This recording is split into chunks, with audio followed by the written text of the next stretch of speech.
সুপ্ৰভাত বন্ধুসকল, welcome to day 54 of 100 days heart challenge. আজি দেওবাৰ, ৰাতিপুৱা শুই উঠি কুহুমীয়া পানী এগিলাচ খাই ৰাতিপুৱা মৰ্ণিং ৱাকৰ বাবে ওলাই গ'লোঁ। অলপ সময় খোজকাঢ়িলোঁ আৰু অলপ সময় ৰানিং কৰিলোঁ। ইয়াৰ পিছতে চকিডিঙি ফিল্ডত গৈ অলপ সময়ৰ বাবে ফ্ৰী হেণ্ড এক্সাৰচাইজসমূহ ভালদৰে কৰি ল'লোঁ। ঘৰলৈ উভতি আহি চানা, মগু আৰু দৈ দিয়া চালাড অলপ খালোঁ আৰু লগতে চাট্টু এগিলাচ খালোঁ। ইয়াৰ পিছতে গা পা ধুই ভগৱানক সেৱা জনালোঁ।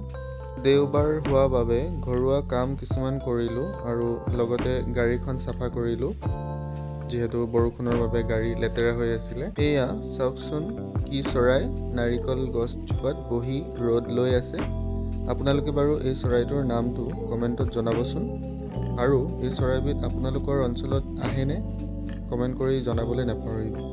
দুপৰীয়া 1 বজাত মধ্যাহ্ন ভোজন গ্ৰহণ কৰিছিলোঁ আৰু এয়া হ'ল আজিৰ মধ্যাহ্ন ভোজন, ছানডে স্পেচিয়েল। বাহু মাছৰ লগত সৰু আলু ভাজি, বেঙেনা ভাজি আৰু গৰম গৰম ভাত।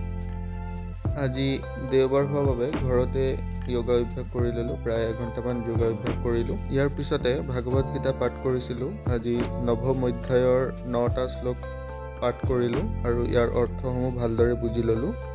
ইয়াৰ লগে লগে নৱম অধ্যায় সমাপ্ত হ'ল আৰু এয়া হ'ল আজিৰ চেল্ফি। ধন্যবাদ।